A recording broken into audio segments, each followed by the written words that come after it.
Pixel Cafe is hilariously topical for me and others who are currently looking for work these days. And to be specific, the hilarious part about it is the timing of me playing it, as I'm currently looking for my next gig and struggling out here for just one interview. And even when I get to an interview, there are like 5 more interviews lined up for what is equivalent to a associate, junior, whatever position out there.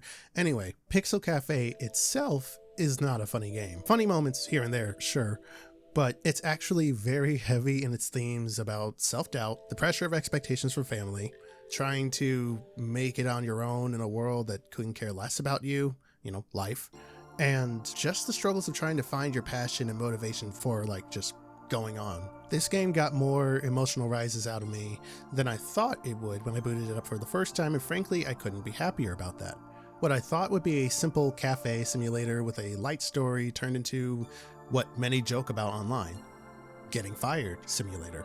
What I love about the story is that it's balanced. Not everyone that fires Pixel, yes, that's her name, is a villain. Sometimes they really want to keep her, but made a bad business call at some point and they had to cut costs, and she was one of them.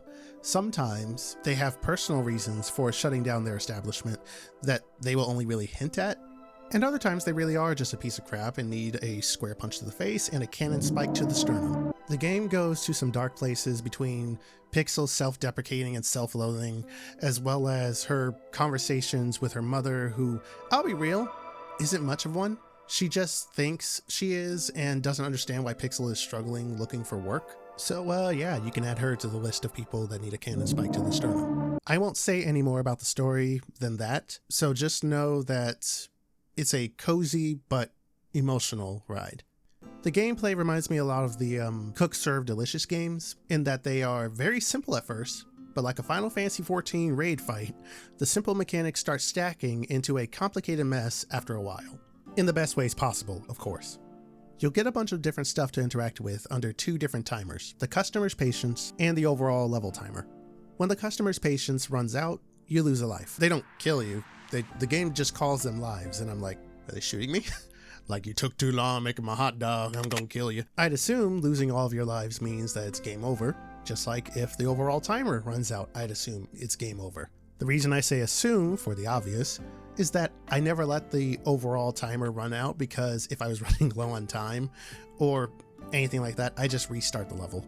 If I lost a customer, I just restarted the level. The levels aren't randomized beyond the customer models that appear, so at some point you'll just recognize the pattern of what people want and get through it anyway. Some customers have gimmicks though. Some get impatient quickly, but won't leave so long as their bar isn't empty yet. What they'll do instead is slam the table you're working at and destroy any random item that you're working on.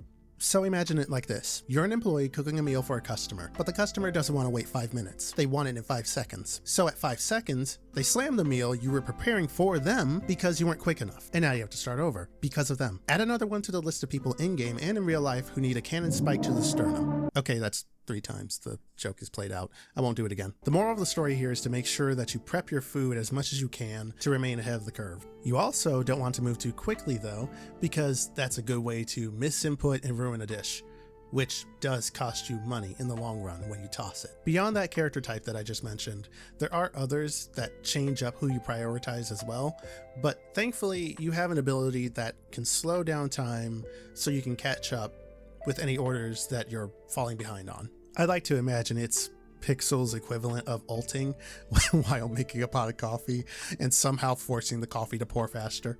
Speaking of the ult, there's something I want to say about it. The game overall, as I mentioned earlier, is very moody in a lot of ways. Pixel's in the zone ability is a great way to catch up with orders, but if you look at the customers while that's happening, they all look happy and are laughing happily while it's going on. Now, I'm not a game theorist, at least not for games like this, but it really comes off like Pixel's in the zone ability is actually her nearing her breaking point and snapping into a flow state where it's just easier to imagine all of her customers are happy and pleased with her work to suppress the feeling of being a failure within her. If that sounds like a bit of a reach, I get it, but just going off the vibes of the game at times, I wouldn't be surprised if there wasn't at least a little bit of truth to that. Anyway, bonus levels. The bonus levels are essentially nightmare scenarios Pixel dreams about, where she's trying to keep up with an onslaught of orders. She still gets paid for these though, so I'm starting to wonder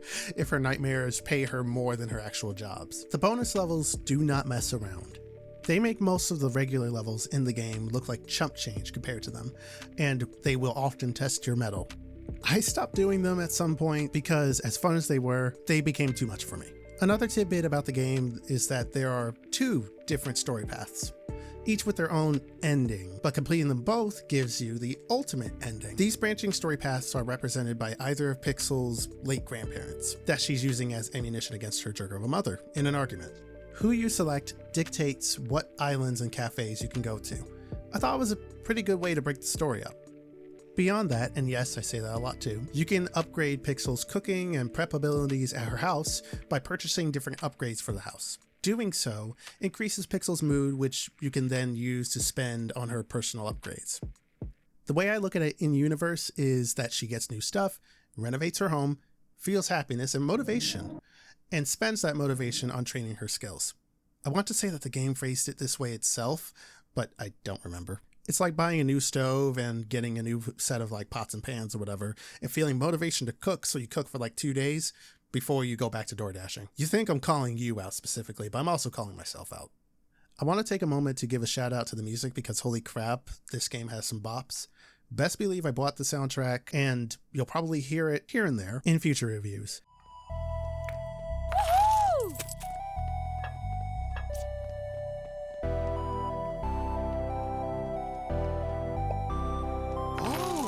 I also want to give a quick shout out to the Pixel art style of this game because it's really beautiful to look at, and I love how it's animated, especially the way the customers are like idle. I think that looks really cool. Even in the grungier locations in game, it looks really cool.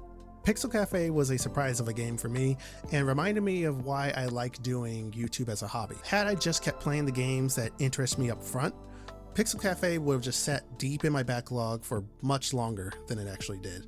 But because I'm doing YouTube as a hobby and as a way to hold myself accountable for beating games in my backlog so that I can talk about them, I hopped into Pixel Cafe much sooner than I thought. And what an oddly cozy, fun and yet emotional time it was. Pixel Cafe gets a go for it from me, and you can pick it up for yourself on just about every modern system besides Switch 2 and macOS for $13. But if you're watching this on Christmas Eve, then the Steam sale is going on right now, and you can pick it up for just $1.94 until January 5th of 2026. Frankly, it's worth the price either way. So I hope you all have enjoyed your stay. I'm TUSDarryl, and I'll catch you all later. Merry Christmas, Happy Holidays, and have a Happy New Year, y'all.